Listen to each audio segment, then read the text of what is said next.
All right, what is really good, everybody? Welcome back to the channel. Today, we're going to talk about all the books that I read in the month of May. I read 13 books in 13 days, and now I'm slumped. So, we're going to talk about all of those books in today's video, along with a couple of new books I bought just because, money and everything. So, let's just get into first a couple of the books that I bought recently.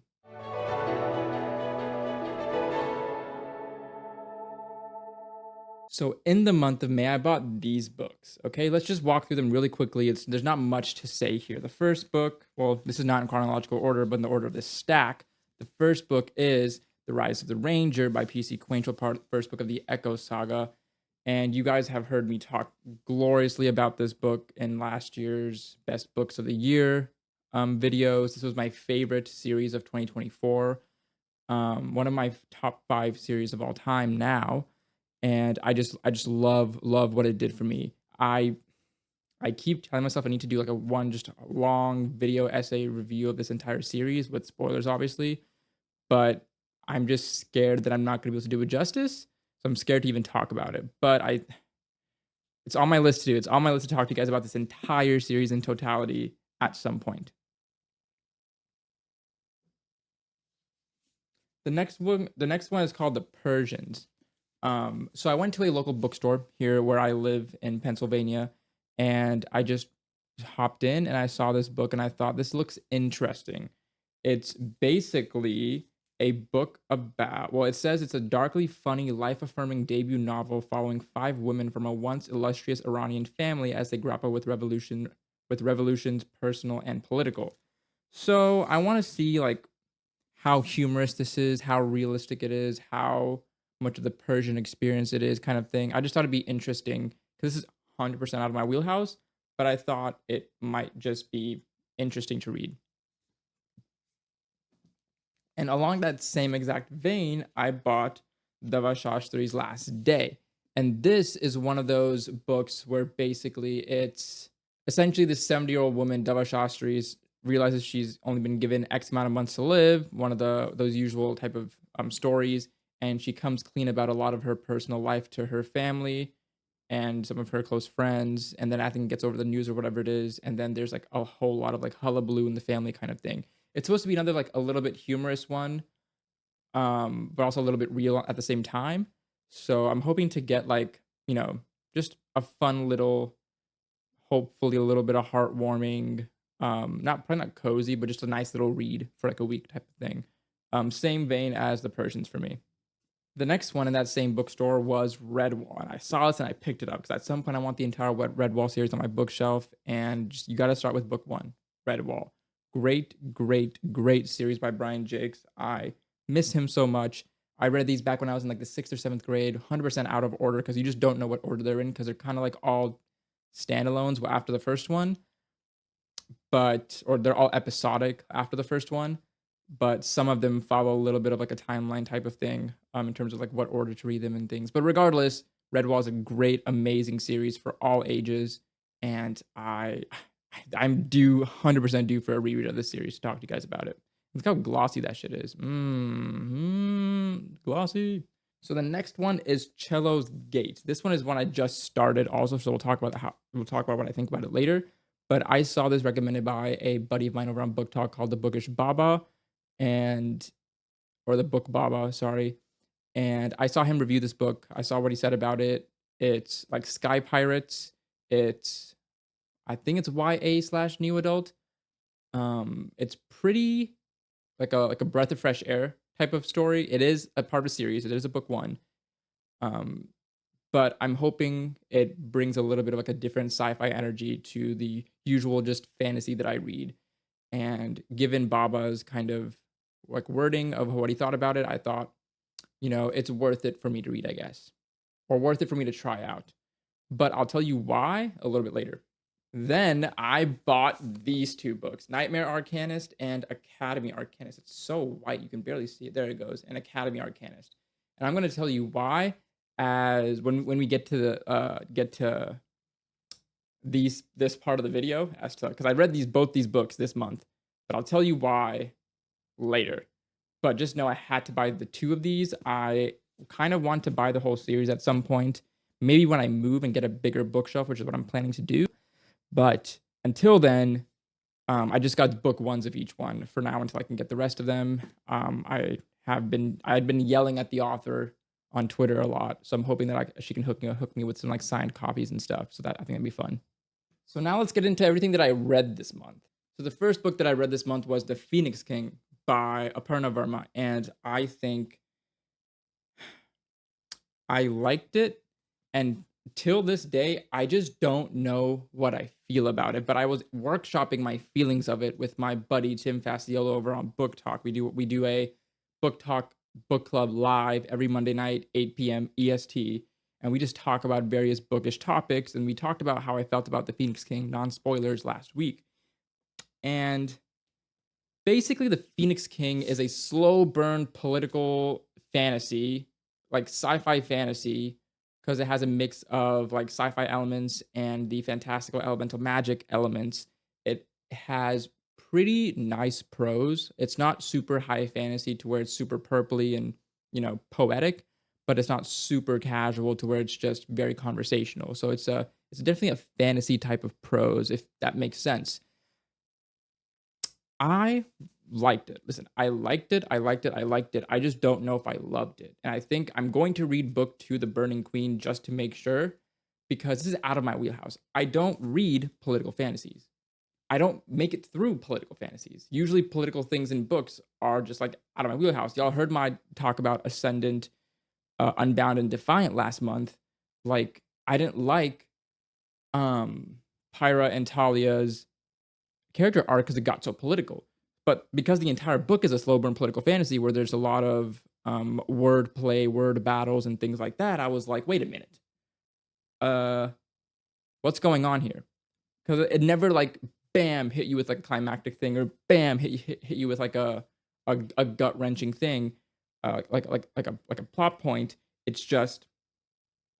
was just the entire way. I was just like, I was waiting for what am I supposed to be feeling? What am I supposed to be hearing? What am I supposed to be seeing? Like, all these things, right? So, at the beginning of the month, I shared a couple of first thoughts about the book, right? Yasun, Elena, and Leo are the 3 characters that we're following in this series. Yasun Knight is an assassin who has fled basically the assassin group he's in, and is trying to seek refuge or like escape from them by enlisting as Elena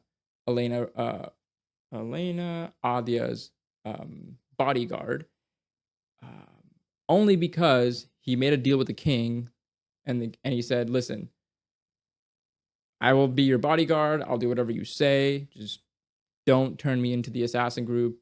And if I can get through whatever you're getting through, I'll give you all the information you need on them. I'll give you all the details you need for all of their splinter cells, or what they're called, all of their like sleeper cells. I'll tell you who's who in your kingdom, who's a traitor, all that stuff. I'll give you everything. Just don't turn me into them. There's a twist regarding that happens in the book that I was like, man, I was really hoping it wasn't it, but it was it. And it's okay, it happens, but I was really hoping it wasn't going to be that. You know what I mean?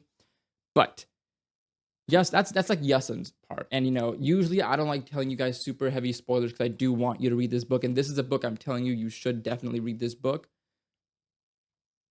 But I thought Yasun's story was fine. I just wasn't the most in love with his character by the end of it.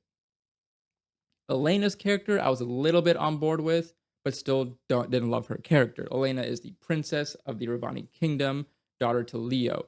She is coming up on her coronation day and becoming of age to be the next queen. But it is very well known that every ruler of her line has been able to control and wield fire. Also, she can't wield fire. Fire rejects her, and she's like, I don't know what to do. Her father, Leo, is not helping him at all. Like, at all. He's just not helping him. Or her. She's not. He's just like, you know what? It'll be fine. Don't worry about it. It'll be fine. And she's like, no. I feel like a fucking poser because I don't know how to do this shit. So help me do this shit. You know what I'm saying? And her story comes with a lot of political subterfuge. It comes with a lot of political posturing. She has agreed to wed this one gentleman from a neighboring kingdom who's trying to turn on his kingdom by joining the Ravani kingdom in their efforts to continue, removing slavery from the world, removing continue their legacy. He himself comes with his own army, all these things, right? So Elena said, "Okay, I will marry him. I will do whatever I need to do. Just, you know, let me learn how to wield fire, please." And she learns how to wield fire in a different kind of way. More on that later. Now let's get to Leo. Leo was my favorite character in the book, and I think it's because lately I've been having a lot of parental thoughts because I think I'm getting to that age in life where I am getting closer to having a child and starting a family. Um, and so I've been thinking, listening, reading, and learning a lot about what it is to be a parent.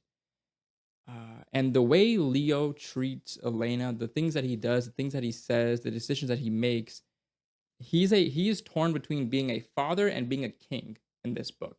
As a father, he wants to protect Elena. He wants to make sure that um, she is okay if he ever has to leave. He wants to protect her from the realities of the world. One of the realities of this world is he knows the truth about why every ruler can wield the eternal flame or the eternal fire and why Elena is unable to. He knows the truth because his father told him on his coronation day.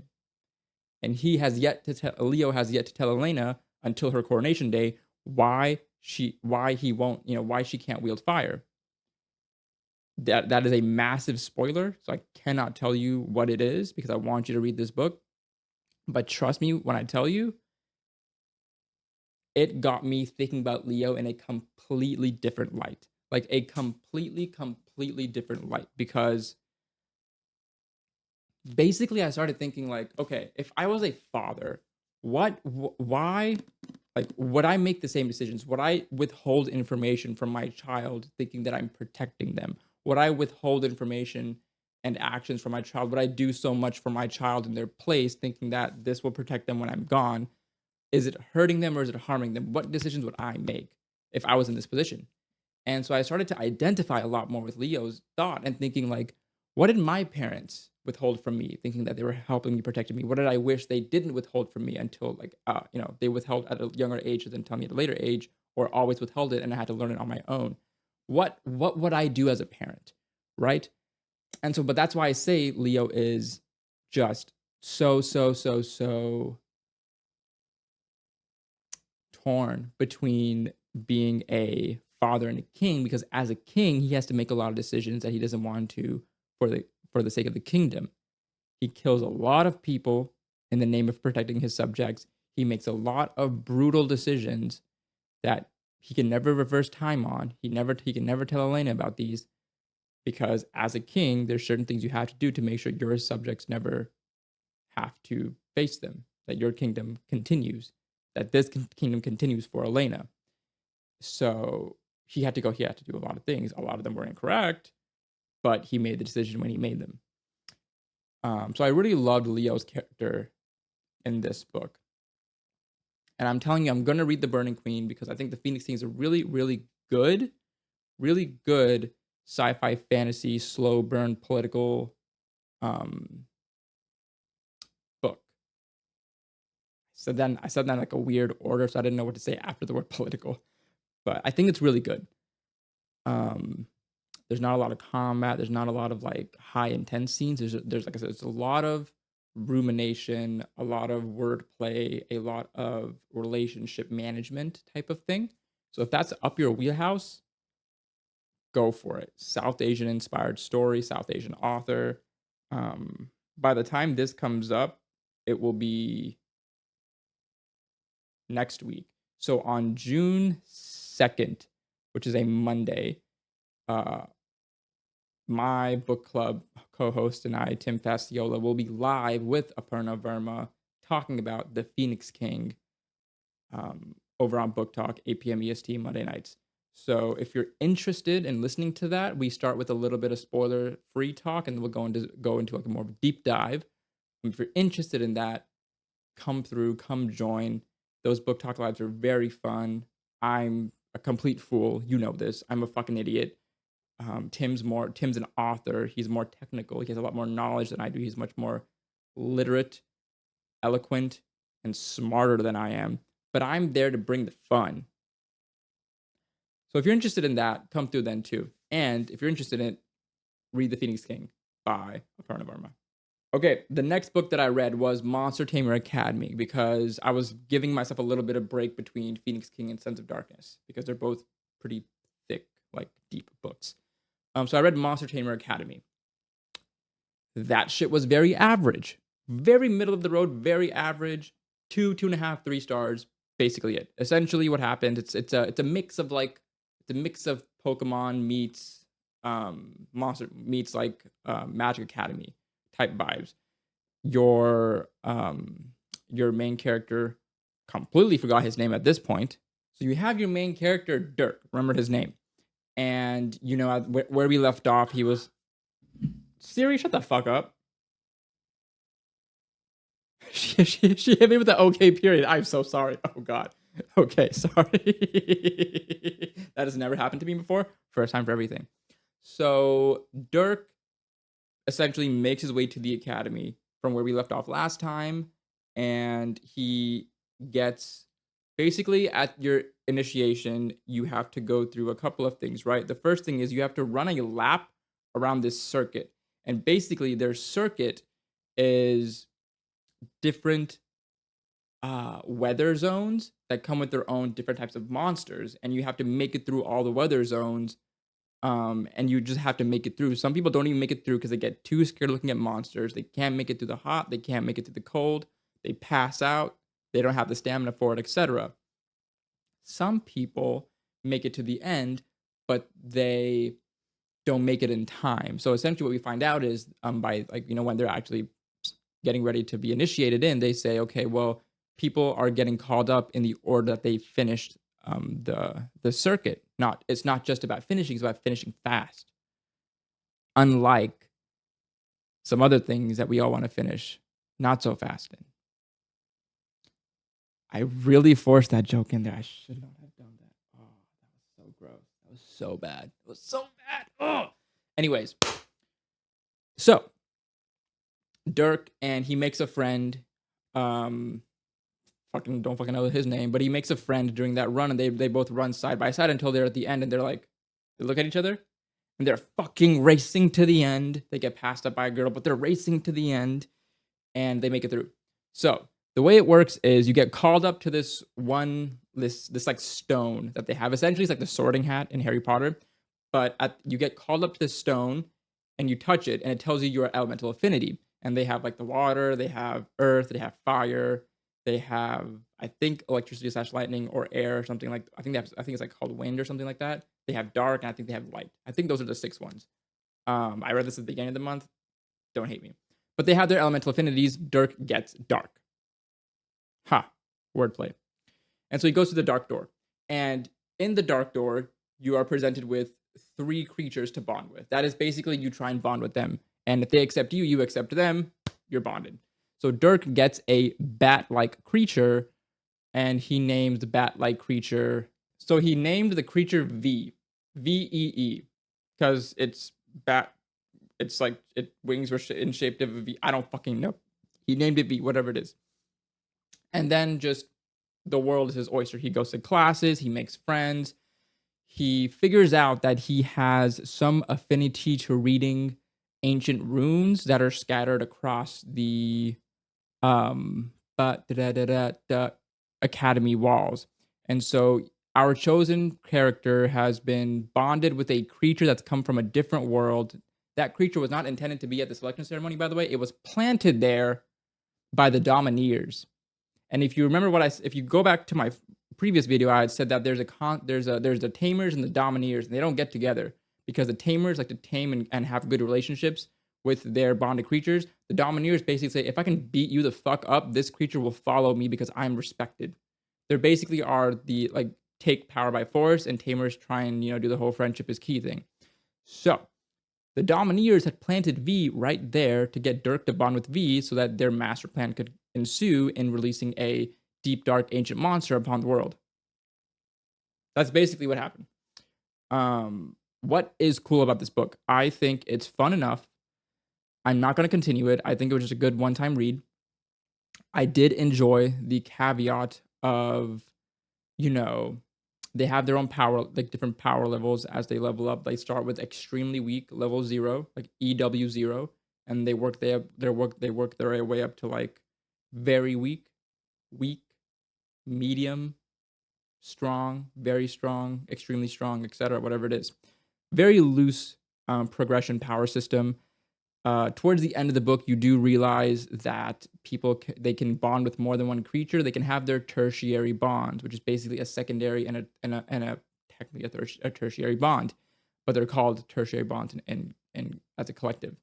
So it is cool that a lot of creature bonding, dragon bonding, whatever type of monster bonding books they're usually like a one bond type of book. But I do like that this Pokemon creature collecting-esque does allow you to bond with more than one creature. So that part was cool. If I ever feel like going back to it, I will, but I don't think I will. I think it was good for a one-time read. Super chill, super casual, very high level, very surface level, not very a deep book. It's just there for fun, to be honest. I read it within a whole day, really just a quick like that. And that was about it. Monster Tamer Academy, everybody. Monster Tamer Academy.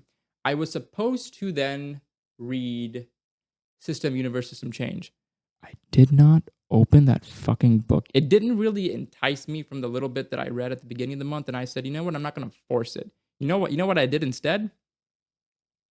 So I went on to Book Talk, and I told him, hey, I need a book to read before I start this big one. Give me book recommendations. And everybody and their mother gave me book recommendations, and so I put them on a wheel. And I spun the wheel, and I said I would read the book that I spun on the wheel. And that was one of the biggest mistakes of my year. So what happened is it landed on a book called Insatiable, which is a dark, erotic romance. Looking at me, do I scream dark, erotic romance lover to you? Yeah, I didn't think so. So I started Insatiable, and it is basically Trauma, the book. It's a trilogy. It's finished. I was very uncomfortable reading the entire book the entire time. I didn't like any parts of it. Like literally not a single word in that book that I enjoyed. And I was so glad to be done. I once again finished within 24 hours. I quite literally started it one night and finished it the next morning just so I could be done with it. And then I tossed it out of my brain for the rest of the month until every now and then I'll think about the fact that I had to read that book. If you want my thoughts on it, I really don't want to give them to you. It just made me uncomfortable. I don't think books like that are 100% are like anywhere in my wheelhouse. I don't like them. They make me feel uncomfortable and uneasy. Some people like to read them because it helps them work through their own trauma that they've had, and I completely understand that. If a lot of the themes in this book, trigger warning, or upon trigger warning, a lot of the things in this book are very traumatic, and so if it helps you work through that, I completely get it. Not me though. Therefore, I would never recommend this book for anybody to read. Personally speaking, never in my life would I recommend this book for somebody to read. But that's all I want to say about Insatiable, and we're going to move on. So that is when I started Nightmare Arcanist by Shami Stovall, because out of all the the System Change, Monster Tamer Academy, and Nightmare Arcanist that I read at the beginning of the month, this was the one I really, really fucking wanted to read. So I read this book after Insatiable. It's not super long, as you can see. It's about 327 pages. So the Firth Chronicles is about 8 books, and the Astra Academy series, this one is about 5 books so far because it's still ongoing. So if you add 8 and 5, that equals 13, right? And you remember what I said at the beginning of the video where I read 13 books in 13 days, right? So you're picking up what I'm putting down, right? Holy shit, this book is fucking amazing, I swear to God. So the reason why I love this series is because it gave me the exact same vibes, and I'm gonna repeat myself as I did at the beginning of the video because I have to say it every time I tell somebody about this book, it gave me the exact same feelings as reading Percy Jackson, um, Septimus Heap, Pendragon, Harry Potter, um, Nicholas Flamel, all those books. This is YA, but this is YA book as fuck, by the way. But all those books back in my day gave me the same exact feeling, and I loved it. This book came out in 2019. Bro, if I had found this book in 2019, I kid you not, my college years would have been electric. I would have been raving about this for the past 6 years. I can only start raving about it now. Fuck me. Okay, so the Nightmare Arcanist follows Volk Savin, and he is on this island. And we talked about at the beginning where he really wants to be a Arcanist, but you can only be an Arcanist if you bond with the creature. On his island, the Isle of Ruma, um, they only have 2 Phoenixes to bond with this year, and the headmaster has already chosen the 2 that he wants to complete the Phoenixes trial: Zaxus, Ren, and Addie Trixie Bell. And so when they're at their ceremony and everything, when Zaxus and Addie are about to step through the gateway to start doing their trial of worth, Volk runs ahead and says, "Fuck all of y'all, I'm going here first." So he basically, through a technicality, forces himself into the trial of worth. And a Phoenix's trial of worth is basically you have to get a charberry, a very delicious charberry from the charberry tree, and present it to a Phoenix. And if the Phoenix likes the berry, they may bond with you. They may choose to bond with you. So the trial of worth for the island is to run up or walk up 212, 120 something steps of a pillar up to the top of this like mountain area, get a charberry, walk yourself back down and present it to the Phoenix. And then the second part of that trial is the headmaster will ask each of them questions over either the island's history or the statements that are written on the pillars. Each pillar, each step of the pillar has a separate statement written on it, whether it's like the 12 virtues or things like that. Essentially, it's like patience, charisma, confidence, honesty, courage, all those things, right? Volk has memorized these things since he's a kid because he really wants to be an Arcanist and really wants to do this trial of worth. Brother gets laughed the fuck off the stage when he's trying to complete his trial of worth because these bitches are like, "Well, you're the son of a murderer. We would never let you bond with a Phoenix anyway." And he gets basically manipulated to have to leave the trial of worth. And he doesn't get to bond with the Phoenix. I was so sad for him. I really was. I was so sad for him. I kid you not. I high key I would read this book again right now. I would read this book again right the fuck now. Volk doesn't get to bond with the Phoenix, but his friend Ilya has heard through the grapevine in the town, and she snuck around and stole some documents, that there are 3 creatures crash landed on the island that are unbonded. And so they have the opportunity to go meet these creatures and see if they can complete their trial of worth to bond with them. One of them, and they don't know what these they don't know what these creatures are. They just know that there's 3 of them. So they go to the bog and they try and bond with these creatures. And the first one is called a Rezzle. A Rizzle. A Rizzle is a weasel ferret-like creature that is known for its mischievousness. It is basically a creature that comes with the abilities of teleportation. And Ilya bonds with the Rizzle. That leaves 2 creatures left. Volk and this one other tag-along is trying to bond with the creatures. One of them is a swamp creature who is like in this swampy area, but it refuses to bond with anybody. So they move on. Third creature. The third creature is a white stag. I forget what the white stag is, with like the actual name of it right now. Wait, actually, I can probably figure it out. A white hart, HART, is the white stag-like creature, but it's gone berserk because it has been infected with the arcane plague, which makes creatures and humans fucking batshit crazy. powers them up, but batshit crazy. So in order to live, Volk tries to fight against this white heart to let the other guy escape, and he's like, you know what? I can't let this creature hurt anybody. I will try and fight it myself, even though I have no combat prowess, whatever it is. He somehow pulls out a win against the white heart, with the help of the second creature that left them. What we find out is this creature on the cover, right? This black metal armored creature right here. This is a nightmare, spelled like this, nightmare. And a nightmare is basically a creature that is born when a king or queen is murdered. That is how it's born. I will get into a little bit of the lore here in a second. So, the nightmare, Luther sees Volk's courageous actions in protecting that tagalong against the white hair and fighting it off, and says, you know what?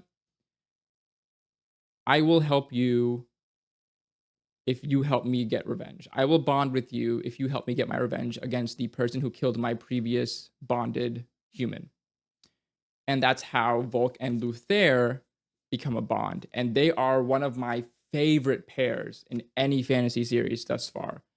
Volk and Luther are amazing. Basically, they're like Shadow Mega Man when they bond together. It's so fucking dope. I love it.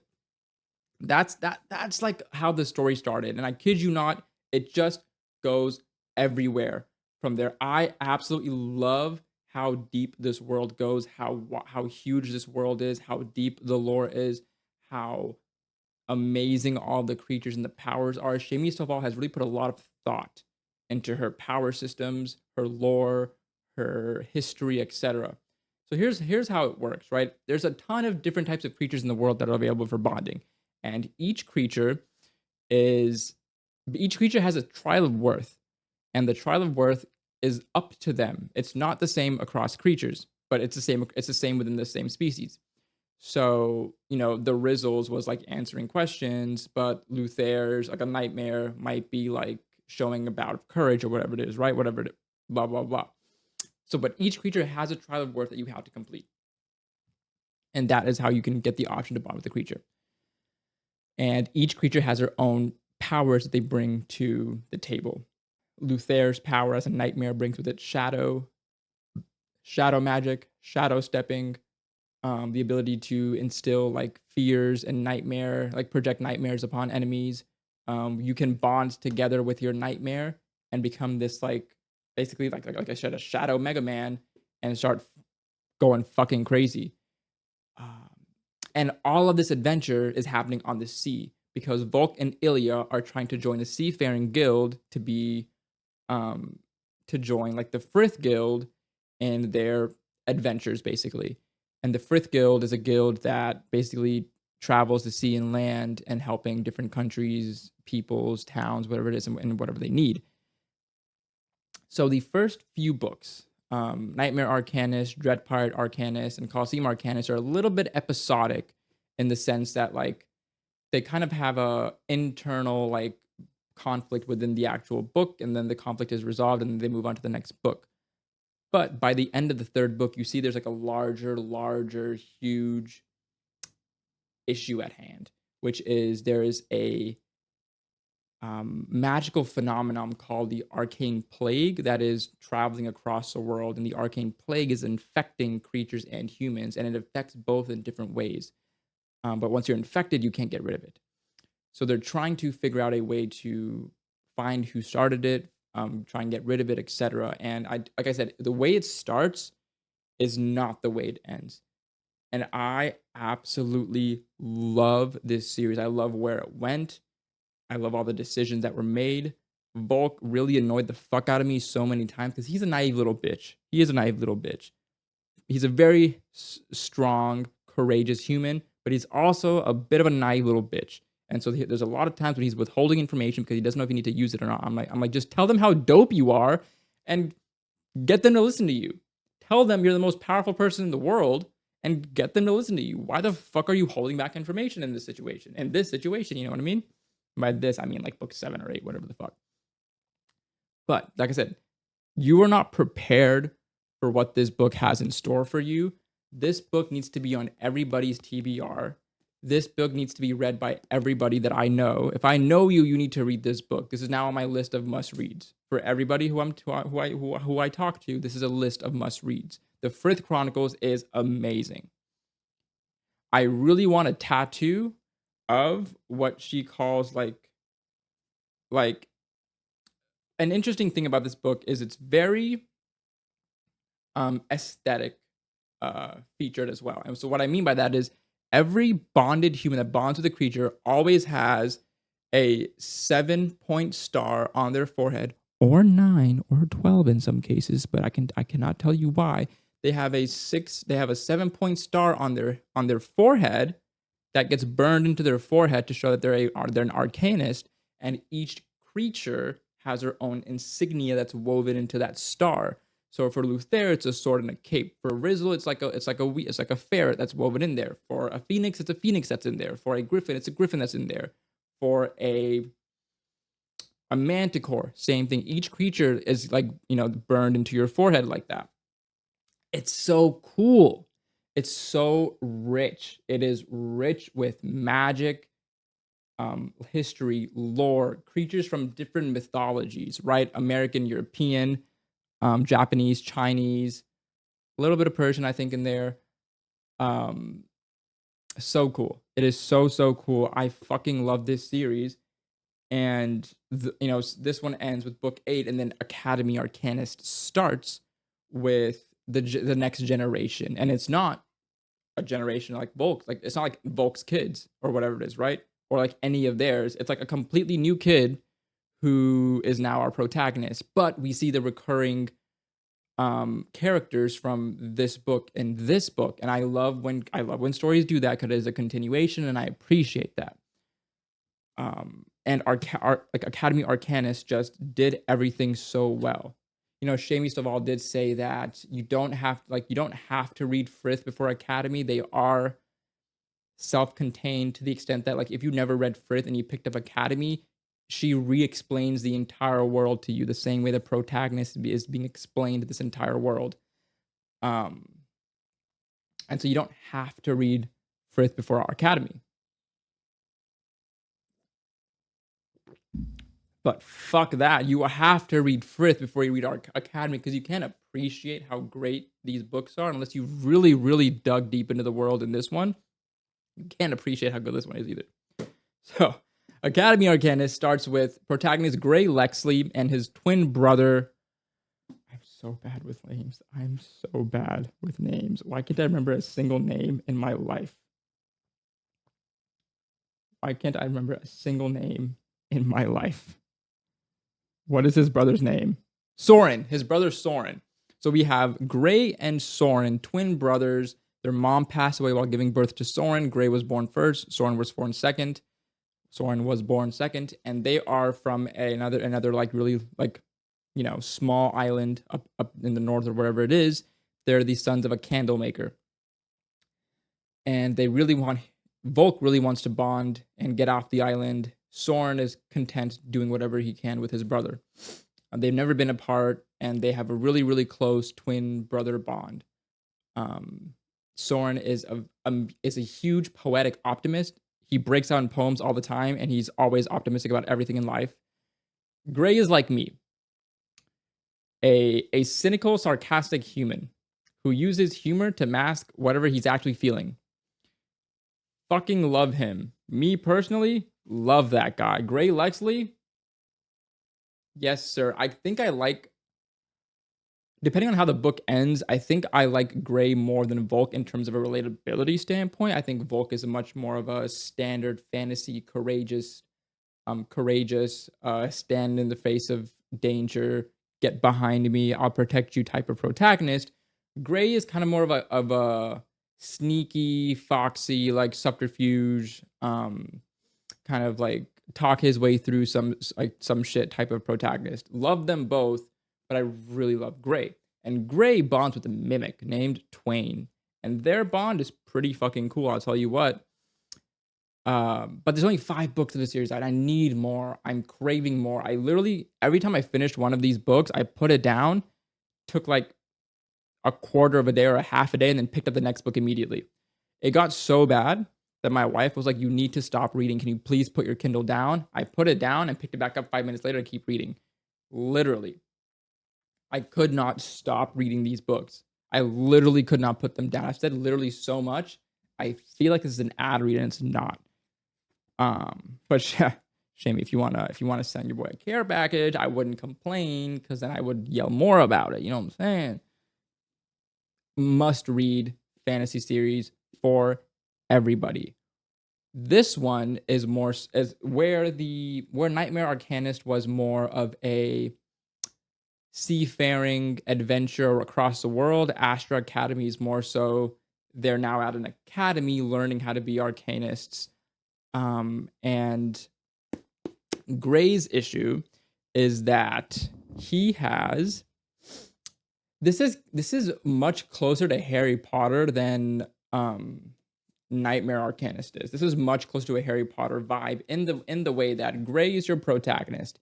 He's been basically pestered all of his life in his dreams, and he's been attacked by certain creatures in his dreams to where if you're attacked in your dreams, he gets injured in real life.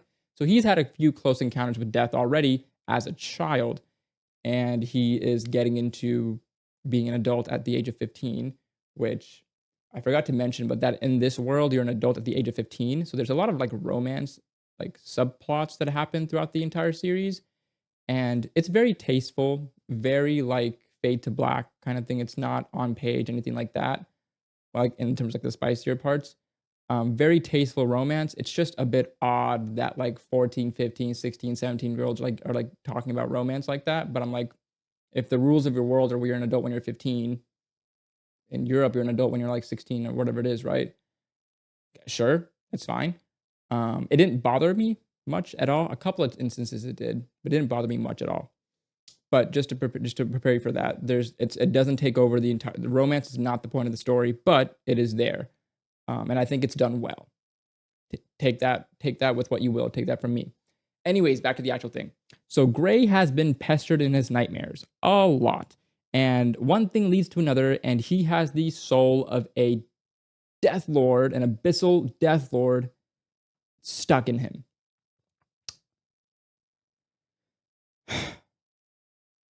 So, essentially, think like if Harry Potter could talk to a fragment of Voldemort and have Voldemort make him a better magician. Think about it like that. Except Voldemort was bad, and Death Lord Deimos is fucking awesome. So, it's not like that, but it's very similar, as you can see. Love this series so much because I'm just all over the place with my thoughts, and I really apologize. You know, maybe when I make like a full proper video about this, I will script out like what I want to say and how I want to say it. But this is just me vomiting my thoughts to you in a video, and you probably won't watch this anyway, so it's fine. The one question I had coming out of the 8 books of the Frith Chronicles was, they talked a lot about the Abyssal Hells. They talked a lot about the Death Lords. We never really got to see a lot about the Abyssal Hells and Death Lords. And then Shamey said, actually, so you might have been wondering about the Death Lords and the Abyssal Hells. Let me introduce to you a book about the Death Lords and the Abyssal Hells. And that's the crux. That's the main conflict point about this story. And so I love, you know, us diving deeper into that part of the world where other parts we've already dove. In the first series, we're diving deeper into this part of it, which, you know, pulls in so much more history and lore and different creatures, and she brings in different creatures and everything like that too, not just the exact same ones from the previous series, etc. So this isn't a great, amazing YA fantasy series that I think is a must read for literally everybody who grew up reading Harry Potter, Percy Jackson, watching shows like Pokemon, reading Septimus Heap, reading Pendragon, reading The Adventures of Nicholas Flamel, whatever those things are, right? I think this is a must read for you guys. And if you don't read it, I might as well close this channel. So after I got done reading those 13 books, I've been in a bit of a slump Cause that the prose in there was so easy. It just fucking jammed in my brain so easily. Enter all three of these books. I tried reading Sons of Darkness. I could not get through it. It is literally my brain cannot process the words that are coming out of this book because of how voraciously I read Fifth Chronicles and Astro Academy. And this isn't a whole epic fantasy that I have to rewire my brain to read. So I'm gonna have to give this a little bit. I'm going to have to try and like pick my way through this in June and July probably. And if I get into it and I can keep reading it, I'll try to finish it in June. If not, I will finish it this year within the next few months. But I'm gonna have to make my way slowly through it. I thought if I couldn't get through Sons of Darkness, let me try reading Novaterra Titan. And if you remember what I was talking about previously, this is basically the first story of Thorn the Titan and how he becomes the overpowered monster that he is in Forge Master. This is where it starts. I wasn't feeling the way it started, to be honest, when I was trying to figure out, like, do I want to read this instead of Sons of Darkness? I wasn't feeling the way it started. It didn't really pull me in. I think I'm going to have to, like, sit and just, like, power through a little bit at the beginning to see if it gets better. If not, I will just continue on with Forge Master. Maybe I won't read this. Who knows? But this is still on my list to maybe continue reading in April. We'll see. And so I told you guys I started Cello's Gate. And so Cello's Gate is a book that I'm going to focus on right now. I don't know if I'll finish it by the end of March or May. So I'm not including in. I didn't want to wait to make this video. I don't know if I'll finish it by the time May is over. But if I do, talk about it in April. But Cello's Gate is interesting. Cello's Gate, I think the prologue into where the book starts really fucking intrigued me. So you have the character Gray. I just got done reading a Gray and I have another Gray now. Come on, bro. Come on, bro. So basically, the character Gray makes an accident and drops through an air vent with his friend Min into a room with the current the current queen of the kingdom, as she's talking to her inner circle, one of them being Gray's father, who is Admiral. And Min is apparently the daughter of the Kingdom Oracle, or the granddaughter of the standing Kingdom Oracle. So Min, Gray are now caught. Min has been excused, but the queen said, "Gray, you're a little bitch. All of my associates and my aides say you're a complete pain in the ass, and your father hasn't disciplined you, so now I will. And so, Gray, you are going to go to a boarding school. You will complete your time there, and then when you come back, you will be part of my night school, a part of like the military here, whatever it is." And she's like, "No questions. You're leaving tonight." And that's where the prologue ends. That prologue got my heart palpitating, bro. Palpitating? Palping. Palpations? I don't know what the word for that is. That should have my heart beating. I was getting PTSD, getting reprimanded from my own father back in the day. That shit was scary as fuck. But the reason why I like the beginning so much is because that's where the prologue is, right? And then we pick up with Gray as a sky pirate in the middle of a mission to steal something or another with his crew.